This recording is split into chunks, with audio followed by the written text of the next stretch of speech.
Hey, hi, hello, how are you? Here we go then for another part of our read along of The Wind in the Willows, written by Kenneth Grahame. And I, as ever, am using the Wordsworth edition. Tonight we're starting chapter 9. I always think chapter 9, Wayfarers All, is a bit of a kind of filler chapter. I even I even googled it to say, is chapter 9 in Wind in the Willows a filler chapter? Other search engines are available. And it said, chapter 9 is important to progress the story. I don't know. I don't know. I could just tell you that Mo is going to go on an adventure because he's bored. But here we go. Chapter 9, Wayfarers All. Hold yourself still for the excitement. The water rat was restless, and he did not exactly know why. To all appearances, the summer's pomp was still at fullest height, and although in the tilled acres green had given way to gold, though rowans were reddening and the woods were dashed here and there with a tawny fierceness, yet light and warmth and colour were still present in undiminished measure, clean of any chilly premonitions of the passing year.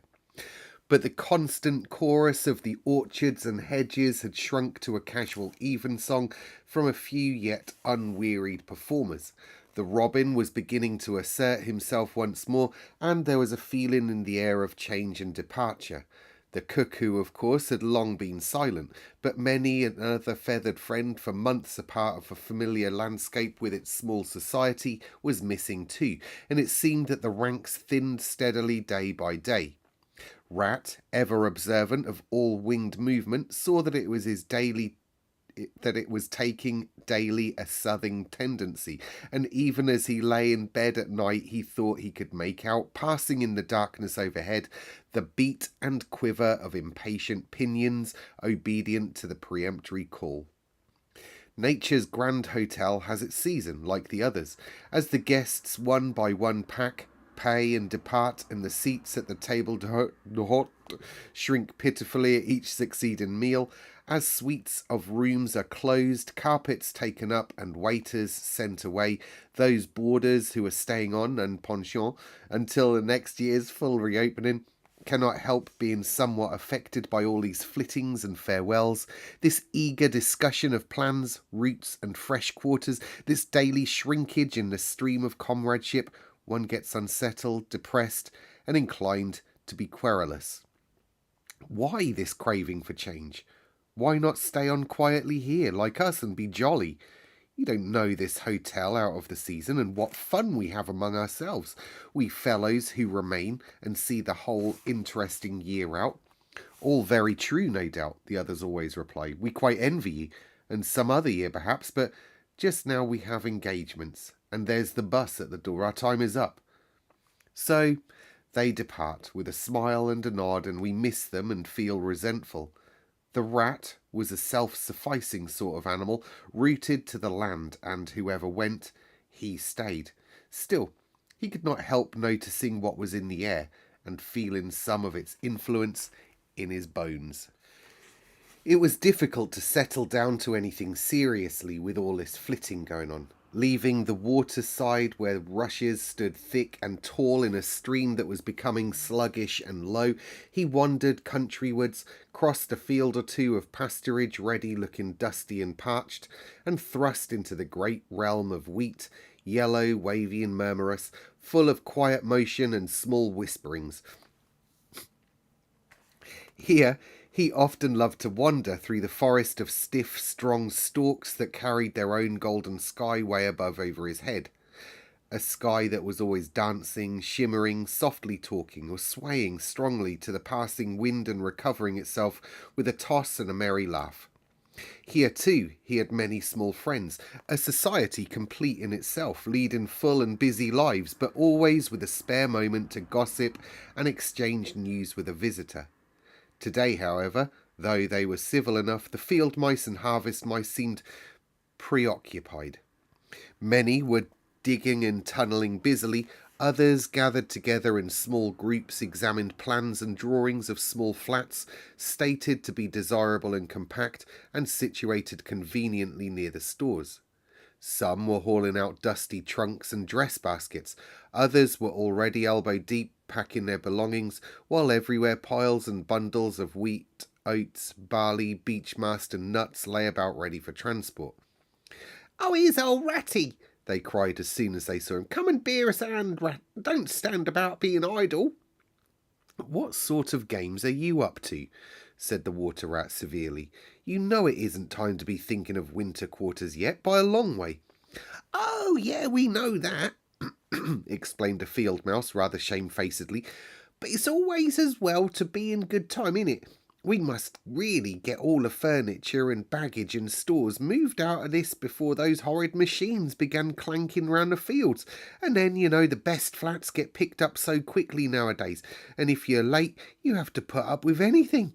And they have such a lot of doing up, too, before they're fit to move into. Of course, we're early, we know that, but we're only just making a start." "Oh, bother starts," said the Rat. "It's a splendid day. Come on now for a row, or a stroll along the hedges, or a picnic in the woods, or something." "Well, I think not today, thank you," replied the Field Mouse hurriedly. "Perhaps another day, all right, when we've got more time."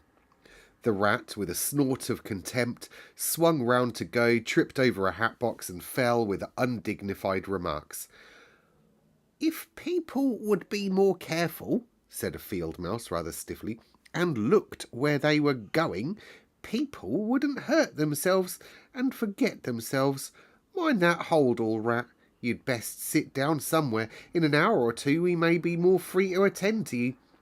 "You won't be free, as you call it, much this side of Christmas, I can see that," retorted the Rat grumpily, as he picked his way out of the field. He returned somewhat despondently to his river again, his faithful, steady-going old river, which never packed up, flitted, or went into winter quarters. In the osiers which fringed the bank he spied a swallow sitting. Presently it was joined by another, and then by a third, and the birds, fidgeting restlessly on their bough, talked together earnestly and low. "Already?" said the Rat, strolling up to him. "What's the hurry? I call it simply ridiculous." "Oh, we're not off yet, if that's what you mean," replied the first swallow. "We're only making plans and arranging things. Talking it over, what route we're going to take this year, where we'll stop, and so on. That's half the fun." "Fun?" said the Rat. "Now that's just what I don't understand. If you've got to leave this pleasant place and your friends who will miss you and your snug homes that you've just settled into, why, when the hour strikes, I've no doubt you'll go bravely and face all the trouble and discomfort and change in newness, and make believe that you're not very unhappy. But to want to talk about it, or even think about it, till you really need—" "No, you don't understand, naturally," said the second swallow. "First, we feel it stirring within us, a sweet unrest. Then back come the recollections, one by one, like homing pigeons. They flutter through our dreams at night, they fly with us in our wheelings and circlings by day. We hunger to inquire of each other, to compare notes, and assure ourselves that it was all really true, as one by one the scents and sounds and names of long-forgotten places come gradually back and beckon to us." "Couldn't you just stop for this year?" suggested the Water Rat wistfully. "We'll all do our best to make you feel at home. You've no idea what good times we have here whilst you're away." "I tried stopping on one year," said the third swallow. "I'd grown so fond of the place that when the time came I hung back and let the others go on without me. For a few weeks it was all well enough, but afterwards, oh, the weary length of the nights, the shivering sunless days, the air so clammy and chill, not an insect in an acre of it. No, it was no good. My courage broke down. One cold stormy night I took wing, flying well inland on account of the strong easterly gales. It was snowing hard as I beat through the passes of the great mountains. Oh, a stiff fight to win through, but Never shall I forget the blissful feeling of that hot sun again on my back as I sped down at the lakes that lay so blue and placid below me, and the taste, oh, the taste of my first fat insect. The past, that was like a bad dream. The future was all happy holiday as I moved southwards week by week, easily, lazily, lingering as long as I dared, but always heeding the call. No, I'd had my warning. Never again did I think of disobedience. Ever. Oh, yes, the call of the south, twittered the other two dreamily. Its songs, its hues, its radiant air. Oh, do you remember? And forgetting the rat, they slid into passionate reminiscence while he listened fascinated, and his heart burned within him. In himself, too, he knew that it was vibrating at last, that chord, hitherto dormant and unsuspected. The mere chatter of these southern birds, their pale and second-hand reports, had yet power to awaken this wild new sensation and thrill him through and through with it. What would one moment of the real thing work in him? One passionate touch of the real southern sun, one waft of the authentic odour. With closed eyes he dared to dream a moment in full abandonment, and when he looked again the river seemed steely and chill, the green fields and lightless. Then his loyal heart seemed to cry out at his weaker self for its treachery. "Why do you all come back at all, then?" he demanded of his swallow's jealousy. "What do you find to attract you in this poor, drab little country?" "And do you think," said the first swallow, "that the other call is not for us too, in its due season? The call of lush meadow grass, wet orchards, warm insect-haunted ponds, of browsing cattle, of haymaking, and all the farm buildings clustering round the house of the perfect eaves? Do you suppose," said the second one, "that you are the only living thing that craves with a hungry longing to hear the cuckoo's note again?" "In due time," said the third, "we shall be homesick once more for the quiet water lilies swaying on the surface of an English stream. But today all that seems pale and thin and very far away. Just now our blood dances to other music." They fell a-twittering among themselves once more, and this time their intoxicating babble was of violet seas, tawny sands, and lizard-haunted walls. Restlessly the rat wandered off once more, climbed the slope that rose gently from the north bank of the river, and lay looking out toward the great ring of downs that barred his vision further southwards, his simple horizon hitherto, his mountains of the moon, his limit beyond which lay nothing he had cared to see or to know. Today, to him, gazing south with a new-born need stirring in his heart, the clear sky over their long, low outlines seemed to pulsate with promise. Today, the unseen was everything. The unknown was the real blank. On the other lay the crowded and coloured panorama that his inner eye was seeing so clearly. What seas lay beyond, green, leaping and crested? What sun-bathed coasts along which the white villas glittered against the olive woods? What quiet harbours, thronged with gallant shipping, bound for purple islands of wine and spice, islands set low in languorous waters. He rose and descended riverwards once more, then changed his mind and sought the side of the dusty lane.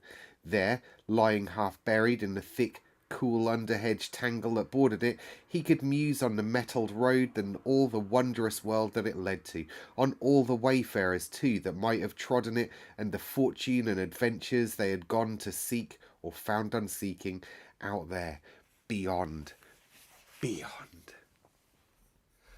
Well, there you go. So it's like I said, I always think that this chapter in Wind of the Willows, like I think as a filler, maybe they said, "Oh, Kenneth, come in here, chap, come in here." "Yes, editors." "Now, Kenneth, we love all of your other chapters. They paint the perfect picture. But, Kenneth, you've only done us 11 chapters. Yes, that's right. I told my story in 11 chapters. Kenneth, we really want 12. Could you maybe make an extra one?" "But the story's finished at the end of chapter 11, sir." "Well, Kenneth, we would like you to put an extra chapter in there, somewhere around the chapter 9 mark. Just fill it with scenery, fill it with imagery, stick it in there. It'll be good. Thanks, Kenneth. Okay, I'll get on it right now. I'll make it my longest chapter as well. That's what I reckon happened in 1907. You might think something different. Comment below. Speaking of which, let's read some comments, shall we? Here's Dragonfly, looking at number 15. Phoebe is lovely. Yes, she is lovely. I hope you've been able to reunite with the Wellies. Dragonfly, faith in humanity restored. The Wellies are reunited with Floyd.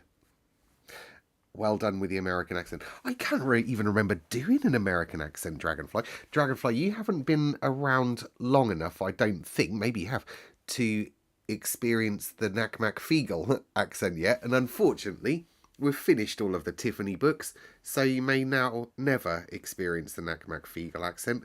But it is my favourite of all of the accents to do.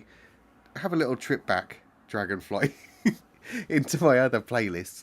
If you like accents, that's where they all are. I can't think what other book I read where I stuck 1,000 accents in. It might have been Phantom Tollbooth. That was littered with accents to the point that I exhausted my repertoire. So you can always have a look. But thanks for your comment, Dragonfly, as ever. Here's Melanie. She's looking at number 16. I bet people just got caught up with life and they'll be catching up soon. Me too.